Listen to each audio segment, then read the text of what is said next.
السلام علیکم ورحمۃ اللہ وبرکاتہ۔ اعوذ باللہ من الشیطان الرجیم، بسم اللہ الرحمن الرحیم۔ والنازعات غرقا والناشطات نشطا والسابحات سبحا فالسابقات سبقا فالمدبرات امرا یوم ترجف الراجفۃ تتبعها الرادفہ قلوب یومئذ واجفہ ابصارها خاشعہ۔ صدق اللہ العلی العظیم۔ رب اشرح لی صدری ویسر لی امری واحلل عقدۃ من لسانی یفقہوا قولی رب زدنی علما۔ قسم ہے ان یعنی فرشتوں کی جو ڈوب کر کھینچتے ہیں اور آہستگی سے نکال لے جاتے ہیں، اور یعنی ان فرشتوں کی جو کائنات میں تیزی سے تیرتے پھرتے ہیں، پھر یعنی حکم بجا لانے میں سبقت کرتے ہیں، پھر احکام الہی کے مطابق یعنی معاملات کا انتظام چلاتے ہیں۔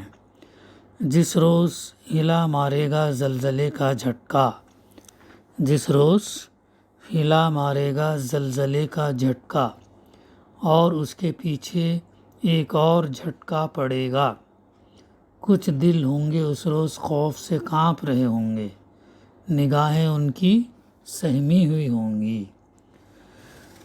معزز سامعین، سورہ النازعات کی آیت نمبر 1 سے 9 تک کی تلاوت اور اس کی ترجمانی ابھی ہم نے سماعت فرمائی۔ بڑی اہم صورت ہے، بلکہ قرآن مجید کی ہر صورت کی اہمیت ہے، اور خصوصاً مکی صورتوں کے اندر تو بہت ڈرایا گیا، قیامت کے مناظر کا تذکرہ کیا گیا، انسان کو یاد دلایا گیا کہ وہ عارضی دنیا میں رہتا ہے اور قیامت برپا ہونا ہے، اور آخرت کے دن تمہارا حساب کتاب ہوں گا، اور جو اچھے اعمال کیے ہیں ان کے لیے جنت، اور جو برے اعمال کیے ان کو دوزخ۔ نازعات کے معنی ہوتی ہیں سختی سے کھینچنا۔ پہلے یہ لفظ والنازعات سے ماخوذ ہے۔ حضرت عبداللہ بن عباس رضی اللہ کا بیان ہے کہ یہ سورہ نبا یعنی اس سے پہلی صورت کے بعد نازل ہوئی ہے۔ اس کا مضمون بھی یہی بتا رہا ہے کہ یہ ابتدائی زمانے کی نازل شدہ صورتوں میں سے ہے۔ اس کا موضوع اور مضمون، اس کا موضوع قیامت اور زندگی بعد موت کے اس بات ہیں، اور ساتھ ساتھ اس بات پر تنبیہ بھی کہ اللہ کے رسول صلی اللہ علیہ وسلم کو جھٹلانے کا انجام کیا ہوتا ہے۔ اب آغاز کلام میں موت کے وقت جان نکالنے والے اور اللہ کے احکام کو بلا تاخیر بجا لانے والے اور حکم الہی کے مطابق ساری کائنات کا انتظام کرنے والے فرشتوں کی قسم کھائی گئی ہے۔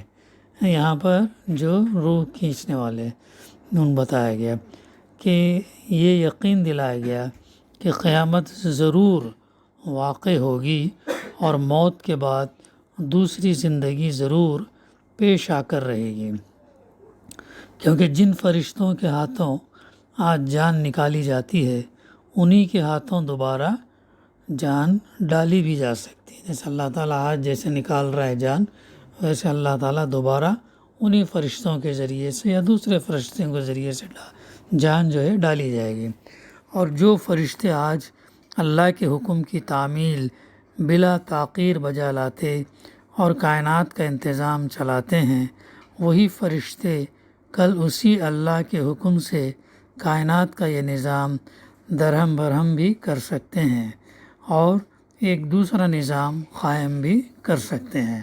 اللہ تعالیٰ قدرت رکھتا ہے، اللہ تعالیٰ کے لیے کوئی مشکل نہیں، کن فیکون، اور وہ چیز ہو جاتی ہے۔ تو جس طریقے سے یہ فرشتے، اس فرشتوں کو اللہ تعالیٰ نے ذمہ داری دی ہے، اور وہ نکالتے بھی ہیں، کھینچتے بھی ہیں اور ڈال بھی سکتے ہیں۔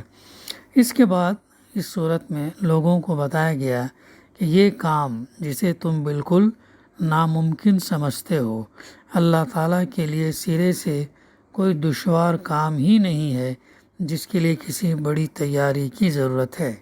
منکرین مکہ کیا کرتے تھے؟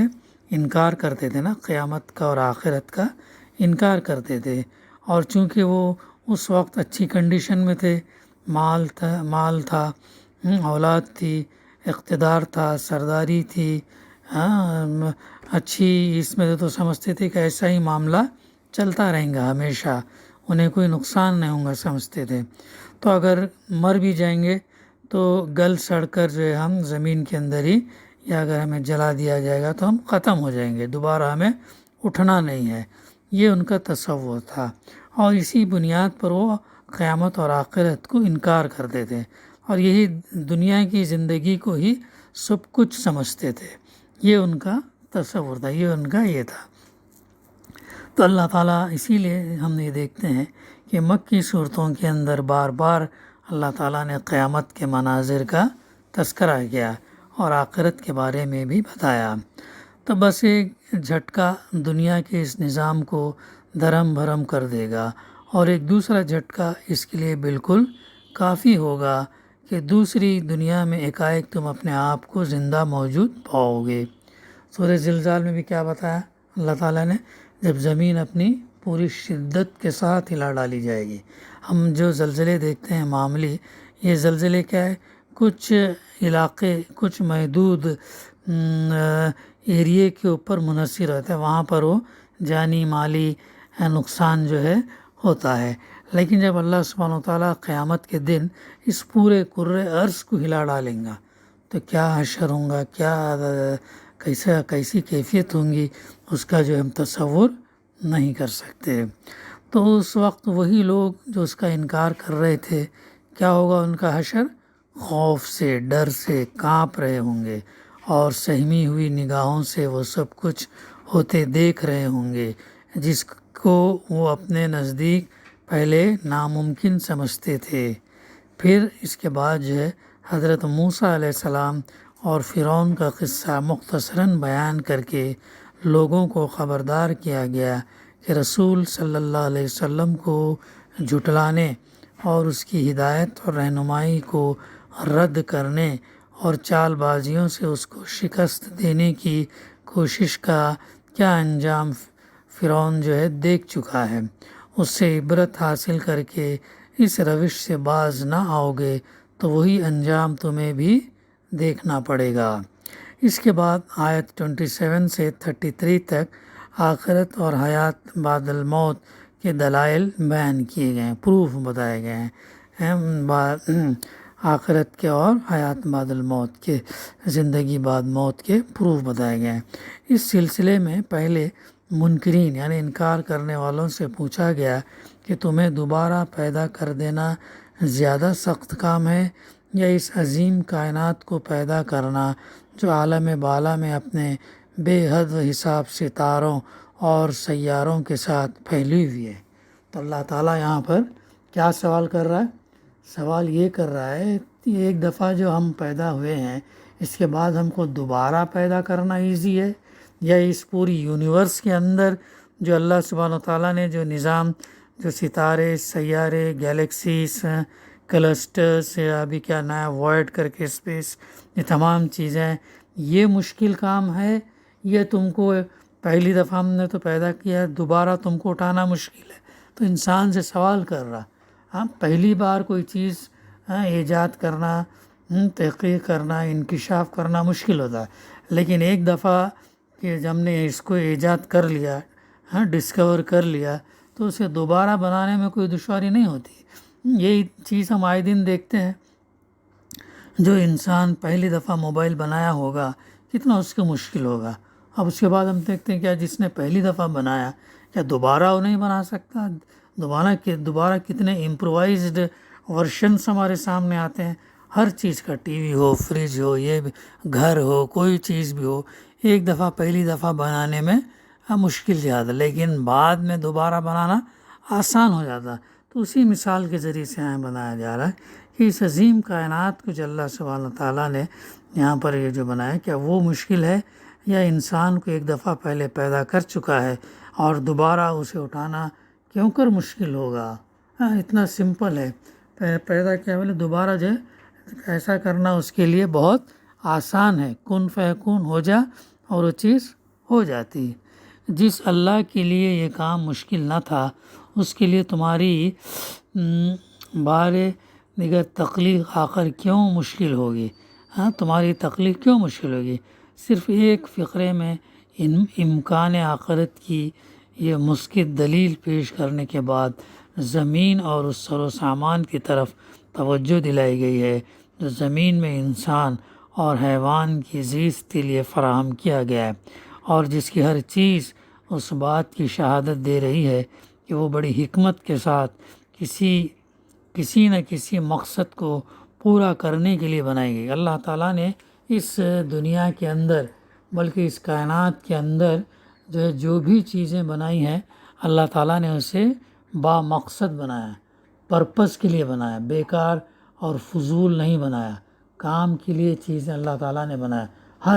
چاہے انسان ہو، ایک جانور ہی کیوں نہ ہو، چونٹی ہی کیوں نہ ہو، بڑی سے بڑی ہاتھی کیمل، بڑی سے بڑی چیزیں کہ اللہ تعالیٰ نے سب پرپس سے ایک مقصد کے لیے اللہ سبحانہ تعالیٰ نے پیدا کیا ہے۔ پھر یہ بات آگے بتائی جا رہی کہ ہر چیز اور زمین اور اس سر و سامان کی طرف توجہ دلائی گئی جو زمین میں انسان اور حیوان کی زیست کے لیے فراہم کیا گیا ہے، اور جس کی ہر چیز اس بات کی شہادت دے رہی ہے کہ وہ بڑی حکمت کے ساتھ کسی نہ کسی مقصد کو پورا کرنے کے لیے بنائی گئی ہے۔ یہ اشارہ کر کے اس سوال کو انسان کی عقل پر چھوڑ دیا گیا ہے کہ وہ خود اپنی جگہ سوچ کر رائے قائم کرے کہ آیا اس حکیمانہ نظام میں انسان جیسی مخلوق کو اختیارات اور ذمہ داریاں سونپ کر اس کا محاسبہ کرنا زیادہ مقتضائے حکمت نظر آتا ہے، یا یہ کہ وہ زمین میں ہر طرح کے کام کر کے مر جائے اور خاک میں مل کر ہمیشہ کے لیے فنا ہو جائے، اور کبھی اس سے حساب نہ لیا جائے کہ ان اختیارات کو اس نے کیسے استعمال کیا اور ان ذمہ داریوں کو کس طرح ادا کیا۔ اس سوال پر بحث کرنے کے بجائے آیت نمبر 34 سے 41 میں یہ بتایا گیا کہ جب آخرت برپا ہوگی تو انسان کے دائمی ایٹرنل ابدی مستقبل کا فیصلہ اس بنیاد پر ہوگا کہ کس نے دنیا میں حد بندگی سے تجاوز کر کے اپنے اللہ سے سرکشی کی، یہ دیکھا جائے گا۔ تو اللہ تعالیٰ وہاں یہ دیکھے گا کس نے بندگی سے ایکسیڈ کیا، بندگی سے تجاوز کیا اور اپنے اللہ سے بغاوت، سرکشی کی، اور دنیا ہی کے فائدوں اور لذتوں کو مقصود بنا لیا، یعنی دنیا کے مزے، دنیا کے فائدوں کو مقصد بنا لیا، اور کس نے اپنے رب کے سامنے کھڑے ہونے کا خوف کیا اور نفس کی ناجائز خواہشات کو پورا کرنے سے احتراز کیا۔ یہ بات خود بخود اوپر کے سوال کا صحیح جواب ہر اس شخص کو بتا دیتی ہے جو ضد اور ہٹ درمی سے پاک ہو کر ایمانداری کے ساتھ اس پر غور کرے، کیونکہ انسان کو دنیا میں اختیارات اور ذمہ داریاں سونپنے کا بالکل عقلی، منطقی اور اخلاقی تقاضا یہی ہے کہ اسی بنیاد پر آخر کار اس کا محاسبہ، اس سے سوال کیا جائے، اس کا انٹراسپیکشن کیا جائے اور اسے جزا یا سزا دی جائے، تو جو اس نے کیا ہے کرنے اس کا حساب لیا جائے۔ تو یہ بالکل ریشنل تھنکنگ ہے، لاجیکل ہے، بالکل مائنڈ کو اپیل کرنا جائے تو اللہ تعالیٰ انسان کو ایسے ہی چھوڑنے دے گا۔ جو ظالم کو اس کی سزا ملے گی، جو مظلوم ہے اس کو جو اس کی دادرسی ہوگی، اس کی فریاد سنی جائے گی اور اس کو اس کا صلہ دے۔ تو یہ ایمان، یہ اپنا یقین جو ہے اس کے اوپر ہونا ضروری ہے۔ تو اسی بنیاد پر آخر کار اس کا محاسبہ کیا جائے اور اسے جزا سزا دی جائے۔ آخر میں کفار مکہ کے اس سوال کا جواب دیا گیا کہ وہ قیامت آئے گی کب؟ تو یہ لوگ سوال کرتے تھے، جب بھی اللہ کے رسول صلی اللہ علیہ وسلم قیامت کے بارے میں تذکرہ کرتے تو سوال کرتے لے آؤ قیامت دیکھیں تو صحیح ہے کہ وہ کیسی ہے، جس بات سے تم ہمیں ڈراتے ہو لے آؤ ہم دیکھتے ہیں۔ ایسی باتیں یہ لوگ کرتے تھے، تو اس کا یہ سوال وہ رسول اللہ صلی اللہ علیہ وسلم سے بار بار کرتے تھے، جواب میں فرمایا گیا کہ اس کے وقت کا علم اللہ کے سوا کسی کو نہیں ہے، کوئی نہیں جانتا کہ قیامت کب آنے والی، اللہ ہی بہتر جانتا۔ رسول صلی اللہ علیہ وسلم کا کام صرف کیا ہے؟ خبردار کر دینا ہے کہ وہ وقت آئے گا ضرور، وہ وقت آئے گا ضرور، لیکن کب آئے گا وہ نہیں بتائیں۔ پیشن گوئی اللہ کے رسول نے کیا ہے، لیکن جو ہے بتا دیا، اس کی نشانیاں بتایا، لیکن کب آیا ایگزیکٹلی اللہ کو ہی معلوم ہے۔ تو آپ کا کام کیا ہے؟ خبر کر دینا۔ اور وہ جو لیکن وہ آئے گی، جس طریقے سے موت انسان جو ہر انسان جانتا ہے کہ اس کو ایک نہ ایک دن اس دنیا سے جانا ہے، مرنا یقینی ہے، لیکن کب مرنا ہے، کس دن ہونا ہے، یہ ہر کوئی انسان نہیں جانتا۔ ایسے ہی ہے، ایک نہ ایک دن قیامت آئے گی، لیکن کب آئے گی تو وہ اللہ تعالیٰ جانتا ہے۔ تو یہ اس طریقے سے ہم اس کو سمجھ سکتے ہیں۔ تو اب جس کا جی چاہے اس کے آنے کا خوف کر کے اپنا رویہ درست کر لے، اور جس کا جی چاہے بے خوف ہو کر شتر بے مہار کی طرح چلتا رہے۔ جب وہ وقت آ جائے گا تو وہی لوگ جو اس دنیا کی زندگی پر مرے مٹتے تھے اور اسی کو سب کچھ سمجھتے تھے، یہ محسوس کریں گے کہ دنیا میں وہ صرف گھڑی بھر ٹھہرے، یعنی تھوڑی دیر کے لیے ٹھہرے محسوس کریں گے۔ اس وقت انہیں معلوم ہوگا کہ اس چند روزہ زندگی کی خاطر انہوں نے کس طرح ہمیشہ کے لیے اپنا مستقبل برباد کر لیا۔ یہ اس کا پس منظر تھا۔ تو انشاءاللہ آئندہ ہم اس سورت کی تفسیر کا سلسلہ شروع کریں گے۔ دعا ہے کہ اللہ سبحانہ وتعالی ہمیں کہنے سننے سے زیادہ عمل کرنے کی توفیق عطا فرمائے۔ ربنا تقبل منا انک انت السمیع العلیم وتب علینا انک انت التواب الرحیم۔